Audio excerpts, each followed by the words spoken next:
Once upon a time, there was a week that was focused on storytelling and having a structured conversation. It was a week with challenges aimed towards practicing this fine art of storytelling in everyday situations, but also having a clear structure in how to think when you're going to tell something to a person. This week is now, and it's about to start.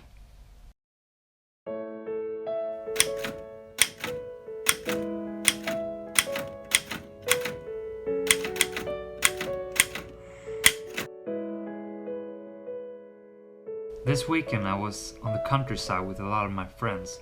We were out in a cabin and just hanging out and having a really good time. But that also meant a lot of opportunities to tell stories about what has happened and things like that. It's a continuous storytelling among each others. I've never really been comfortable in the situation of telling stories.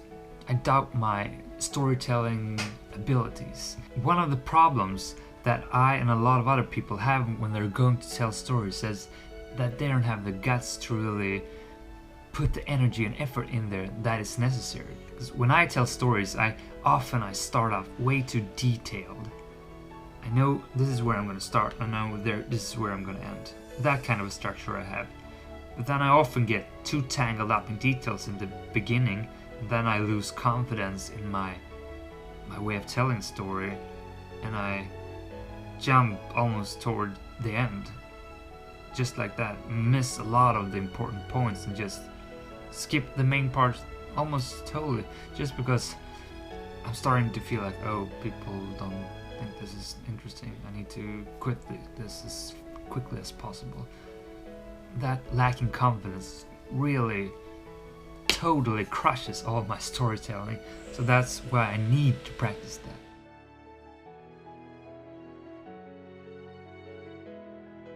For the more classical stories, when we know we have an event or a happening to tell about, we're gonna go for the 3-act stories. So the 3-act stories has a beginning, a middle, and the end, and it's quite clear. Start out with introducing the scenario. You want it to be exciting still, you need a little hook, but still you need to have a setup for scenario, and then we'll climb and rise to the climax, the middle part where it's as most exciting. That's the part where you just can't bear what's gonna happen. Oh my god, this is it's crazy. And then after the climax, we're lower down to the resolution, the unveiling of the story. So that's just a very, very classic traditional storytelling structure, actually used by Aristotle way back. Like me hurting my foot last week, building up the tension. Great running around Kungsholmen, this amazing scenery of the weather. It was, you should have seen the sun just glittering, sparkling from the water. People just walking around, being so happy, and then racing up toward Spike, that event where I'm running along the water. I can see people on my right sitting there eating ice cream. I'm so up in my own head, just enjoying the run. But also I have these glasses on me, and I really can't see when I have these glasses. The distance just gets... it's not there anymore. I'm falling, and I know this is gonna go to shit. And I land, and it's bad. It just hurts so bad. Sorry for getting into this, but that's just the middle part, the climax of the story. And then what follows is the resolution.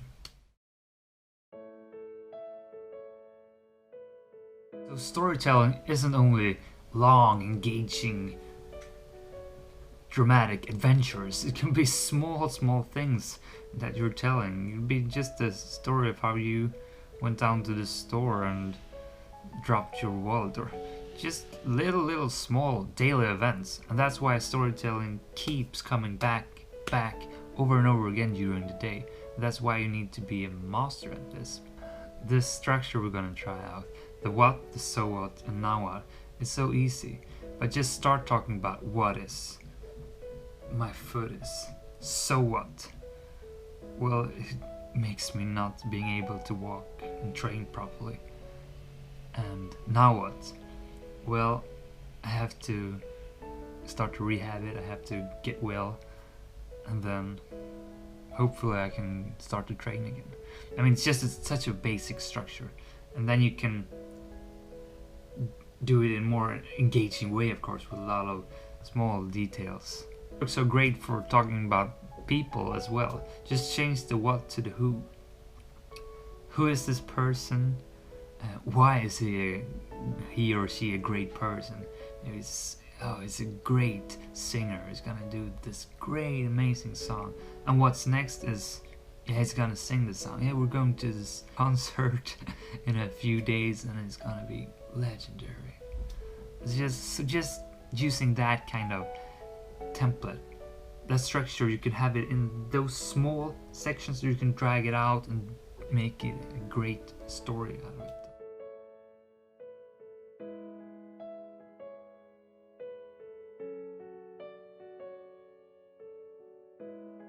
The what, so what, and the now what.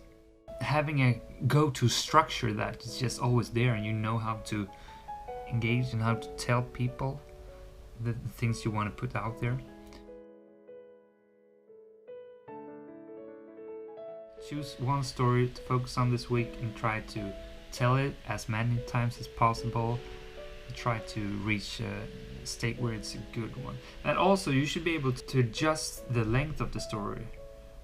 You should be able to drag it out for a few more minutes, or keep it shorter. The story should be as long or short as it needs to be, but in its context. If you look at stand-up comedians, they have like these stories with perfect timing.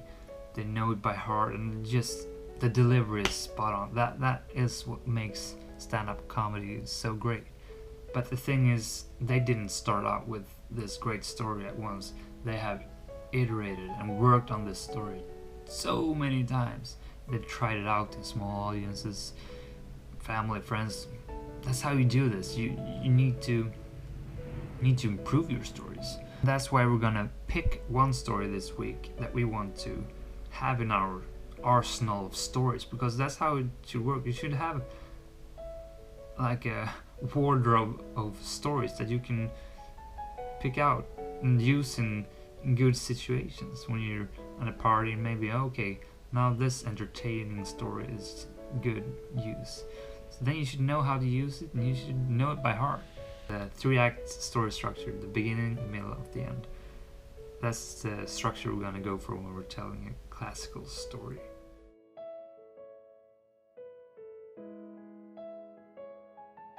Why do we really want to do this? Well, being a good storyteller will help you so much. Whether if it's a work interview, they're asking you, who are you? I mean, you have to storytell the crap out of them if you want to impress them. If you want to impress a lady, you're going out on a date.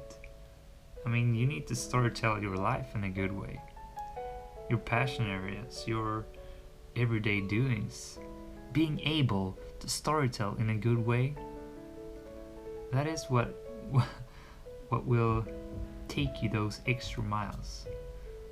Being able to storytell is what I've been talking about with having these connections with new people, because you have to share something of yourself. You can't only be asking questions and getting to know the other people. You have to share something of yourself to show who you are.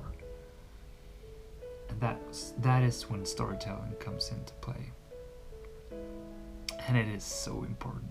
And it is so fun. So, let's do this.